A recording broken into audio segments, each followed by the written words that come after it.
Because starting this thing's actually the hardest part. I ain't gonna lie. Yeah, it yeah. actually is. It's just like okay, it's just Facts. Just say hi. Hey guys. hi.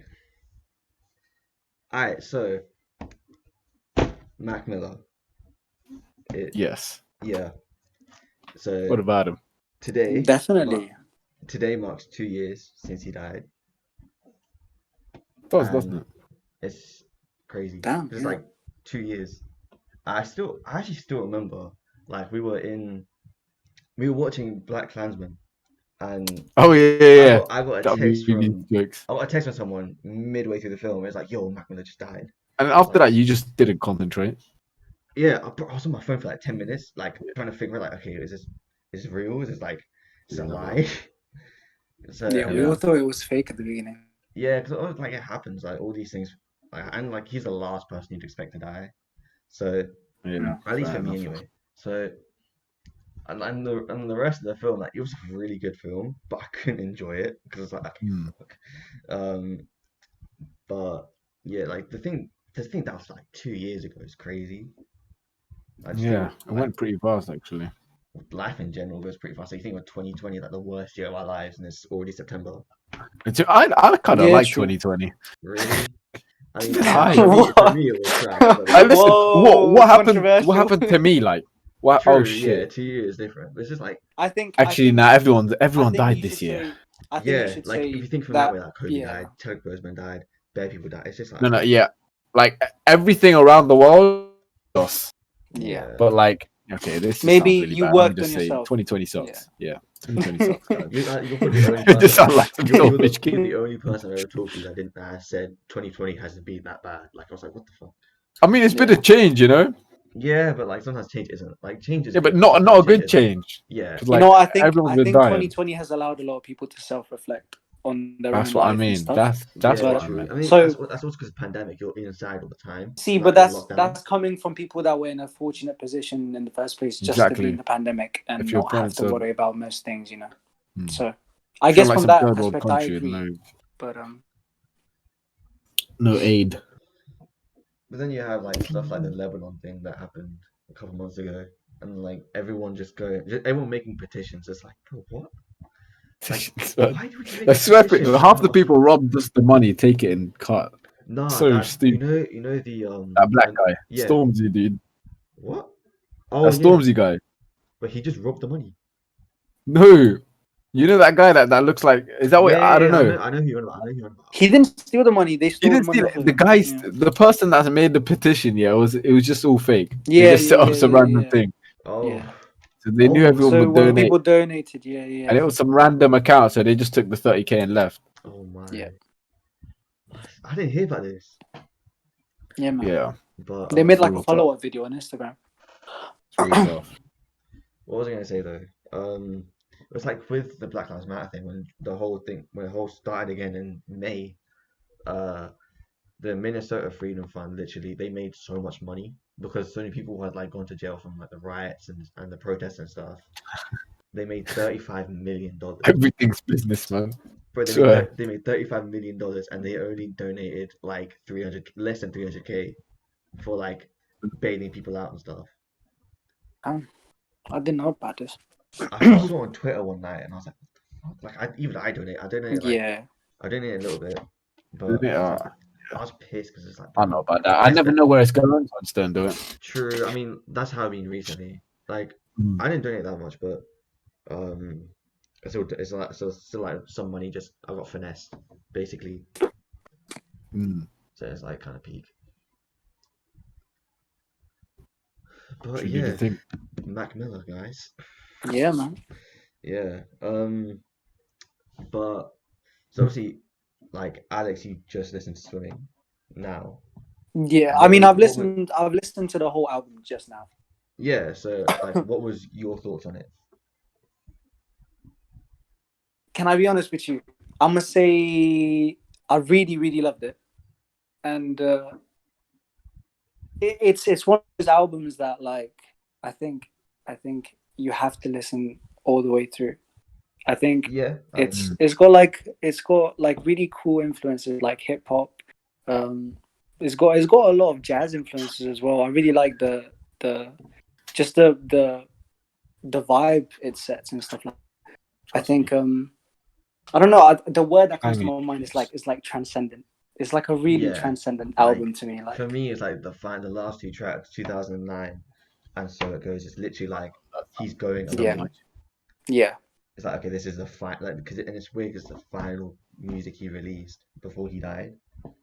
It's crazy to me. Like for me, I first heard, when I first heard the album, it was, I think, the day it released, and it was so weird because it's the same day Astro by Travis released, and everyone was just like, oh yeah, you know, fuck Mac Miller, it's Astro Day, and then like a month later, everyone was like, oh, my favorite artist, oh my god, he just died. It's like, oh, shut up, like. Yeah. But I mean, these past 2 years, I play that album still to this day. Like, it's one of my favorite albums of all time.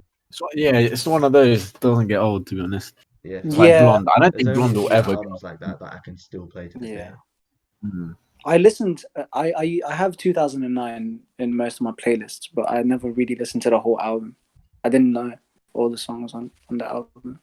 So it's actually 2000. I love 2009, but it's just not my favorite song. No, it's not my favorite song now that I listen to everything.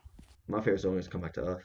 The intro. Come Back to the intro is really good. It's because really good. I remember like when he promoted the album, he made that like in the trailer, and I literally screen recorded the trailer, and I just listened to that like 15, 20 seconds of it until the album released, and I was like, okay, it's finally out. And I just played it all the time. Yeah. No, Come Back to Earth is so good. But even there's some other songs like I didn't grow to appreciate until like way after the album release, like Wings, Jet Fuel, other songs like that, Perfecto, like all those songs I love. But it was only after like about a year I started listening to them a lot. Yeah, it's one of those albums that kind of grow on you. It's also I think you have to. There's just so much inside of every song that you just have to take your time and really like get involved into every like single bit of the art form to kind of really appreciate everything. I kind of have the same thing with Blonde, where it's like there was a time where every time I listened to the album, I had a new favorite song. Like there was a time where Pretty Sweet was my favorite song. Like now, even though I still love the song, it's nowhere near my favorite. Yeah. But there's like I don't remember all the songs, if I'm being honest. Huh? I don't remember all the songs. For me, like when I remember a song, it's more like because I felt it in the moment. So then I remember how it like made me feel rather than like self-control. Yeah, stuff like that. That's probably why it's my favorite. Because like the first time I heard it, it banged. So I was like, yeah. For me, like it's always like what I'm feeling in this moment. So songs like Ivy, like White Ferrari, like songs like them. Godspeed, definitely.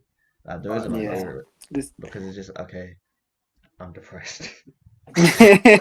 Life sucks. Life rubbish. Yeah. It makes me like them more. You could have the happiest day in your life. You hear Blonde or any of Mac Miller's songs, you just get depressed. I know, life could be good. I saw some tweet where it was like someone asked me why my music tasted so good. I was like, depression. I was like, facts. Yeah, man. Jokes, man. It's their therapy. It's their therapy albums. I would sometimes say. like, well, like someone like me when I'm going through something, I don't talk about it. You just listen to music and like, okay, I speak for you. Yeah, I like it. I can get through it. It's fine. Like I've gone through worse in my life, but you know, just for this moment, let me just listen to this song. And sort of... Your life could be going great, man. Like you got all the money, everything's sorted out, but like you listen to Blonde, it's like shit. Maybe my life does suck out of nowhere. Yeah, exactly. But we're going off on like bare tangents, but fuck it. Frank Ocean podcast now. Yeah, exactly. I mean, I think because we all love Frank Ocean, I think every episode would just be like linked to Frank Ocean. We could talk about our own personalities and still get linked to Frank Ocean. I think we're definitely going to do an episode on Frank Ocean very soon. Oh yeah, 100%. I'm looking forward to that one actually. Yeah. Well, I can write it right now. Yeah, literally. Yeah. But yeah, this one's about Mac. And so, what were you gonna say? No, I was just gonna. Yep, continue. Oh, Pretty I deep. mean, like for me, like when he died, it was like really surreal for me. Like Mm. I didn't really know how. Like it was. It's gonna sound cringe, but it was like I lost a friend. Like his music spoke to Oh, me so yeah, I much. Okay. agree, It was man. like, damn, okay, I felt this one personally. Yeah, I think Yeah. And even when 100%. I talked to Matt, like when Juice WRLD died, because he's a massive Juice WRLD fan, he's like, yeah, I feel the same way. Yeah. Yeah. So It's like that. It's because like you said earlier, the music does speak to you, so it's yeah, like that attachment you get even after just listening to their songs. It's like you feel like you know them because they yeah, speak to you in trust. a way. So like yeah. Yeah. But just when I listen to like Swimming or like any of his other albums, I hear like how addicted to drugs he was. Like, Yeah, and it's he actually he bad. said it so many times in the songs. I'm like, okay, I'm gonna die from doing drugs. It's like, okay, fuck. Like, And and it happened at a time where he seemed to be going fine. Like, he seemed to be okay. I'm dealing with myself in a mature fashion. But you never know obviously, really yeah, what's going exactly. Like, you never really know what someone's going through, and it's crazy on. because Yeah. like I listened to his Plus, I old feel like music the like business is just 2013, 2014, and he was really yeah. addicted to drugs back then. Yeah. And he even made a song where like the last song of his mixtape was okay, I'm either gonna retire from rap because I'm it's not the drug addiction is like fucking me up, or I'm gonna die. It's weird how like they just correlate it. Like if I'm gonna stay rapping, I'm gonna stay on the drugs. If not, I'm just gonna Yeah, stop. I mean like I because feel like it's something to do with like the business, don't you think? I yeah, feel like the definitely business is a bit kind of 100%. corrupt. And I think he even made a documentary about like a short documentary about it on like there's some YouTube video on it, and Yeah, he was saying that when you're bored and you've got a lot of money, you do drugs. And the worst thing is when you have a lot of money and you like drugs, you buy lots of it. And that was his issue. right. It's just Yeah, like, okay, Yeah, I could like definitely see that. I think even in his words, he was like, "Oh, I'm bored right now, but if I take this drug, I could be having a whole adventure in my living room. So like, what would I rather do? Be bored or do that? Like, But you yeah. see, you know, Stuff. when you start having money and you become a bit more rich and you kind of start seeing the true colors in people, it kind of a block of things for you. Like you have to start questioning where like you have to start questioning if the people around you are there with you because they really fuck with you, like on a personal level, or they're with you yeah, to improve their own lives, and then that closes off a lot of people that you could talk to. And I feel like you kind of turn to drugs as like a last resort because you don't really have anything else. You can't trust anything else anymore, and now you know you're controlled by bigger powers now. Now you got pressure from you're not even allowed to focus on yourself anymore because you got deadlines, you got to inspire people, you got to meet, you know. and that's the thing. Like, especially the people who are like in deals, like the signed to like major labels. Is like, okay, you Yeah, got to make this album by this time. You got to release 5 albums in 6 years. Like, some yeah. like a lot of people can't do that, For and sure. the people who can, the quality of their music suffers. Read your contracts. Trust. Read your Facts. contracts. Or just stay Get independent. lawyers. Like the money up front is not like I heard someone say it. Like it's not like you're getting the money; it's a loan. Like Oh they no, they give yeah, you two yeah, million dollars, and you make $2 million plus interest for them through your album sales. They pay you yeah, what they think you're worth. Basically, yeah. So and sucks. so someone like Chance the Rapper who like encourages being independent is really important, I think. Yeah, Just so I people think yeah. know their options and it's not you don't have to have a record deal, you don't have to do certain things. You can just yeah. live People your own think life yeah, and yeah, do your own career by your terms. Yeah. I yeah, feel like it's good to start maybe getting signed or doing stuff like that after you've Yeah. got like a following. Yeah. I mean like if you heard what Not there's a thing that Frank I'm gonna talk about Frank Ocean again. So there's a thing he did where he was on a contract. I can't remember I think it was Interscope and yeah, he he was supposed to release one album and like in 2016. So it had been 4 years since Channel Orange and it was Def Jam and his label were pushing him to release that.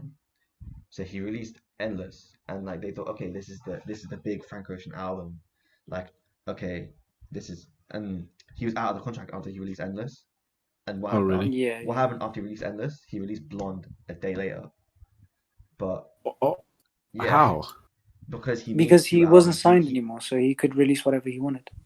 Oh no way, that's sick. And the thing is, like, he got $20 million from Apple, like after he left Def Jam.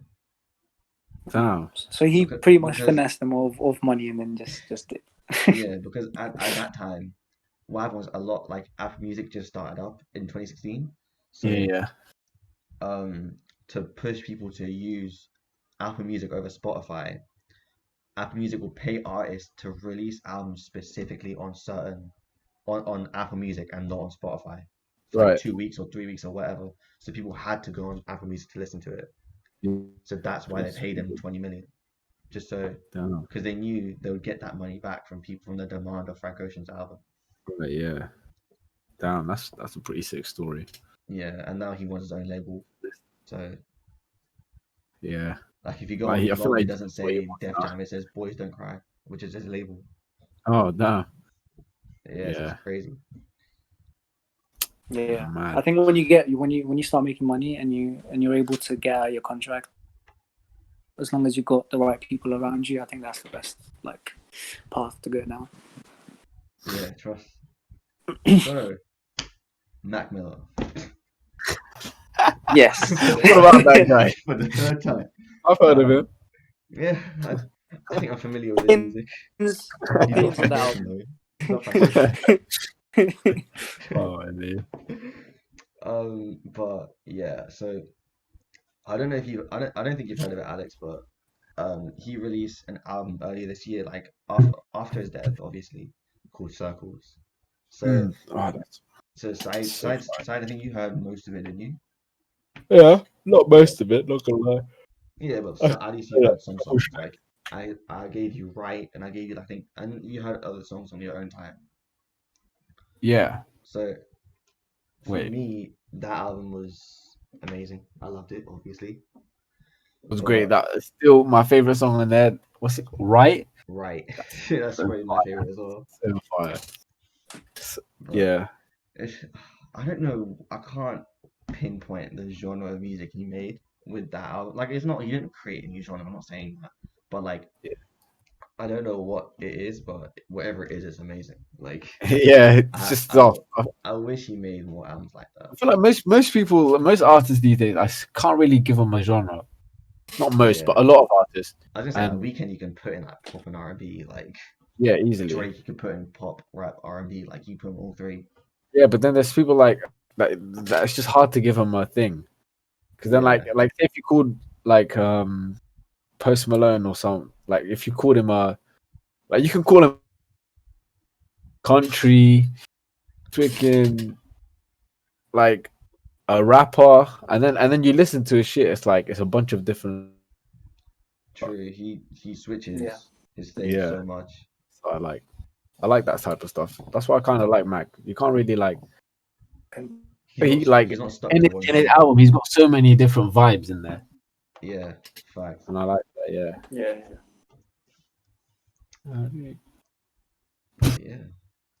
So, Syed, what's your favorite song in swimming? Probably Come Back to Earth or 2009. I just like it. So really? Much. I actually really love Self Care. Self Care is probably one of my favorites. Self Care is really good. The second half is amazing. Yeah, the second half. Oh my god. Yeah, like the beat itself as well. I just thought it was really good. His flow was amazing. The actual topic that he was talking about, I think, was really, really good. Yeah. So I think that was probably artistically and personally for me, I think that was the best song on that. Ladders is really good. Oh, Ladders is really good too. It's just a feel good song. Like you can't get sad and listen to that song. When the trumpet's coming, it's like okay, I'm happy. Floating. And things like you hear Wings, which is very depressing, and then you hear Ladders, it's like okay, shit, like a complete switch. Yeah. What do you reckon the message is in the? Yeah, I feel like it's more sort of like don't worry. Like whenever you're going through something in your life which is not great, it's just okay, just keep swimming. Like if you keep swimming, you'll get to the other side. And I think that's important, and in a lot of things in life, especially with your mental health. Like if you just keep swimming, you keep going, like you'll get that's what I thought. It's like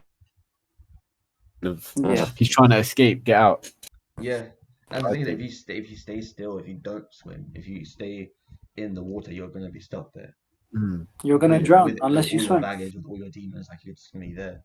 Yeah. Nothing you can do. You have to swim to survive. True. Yeah.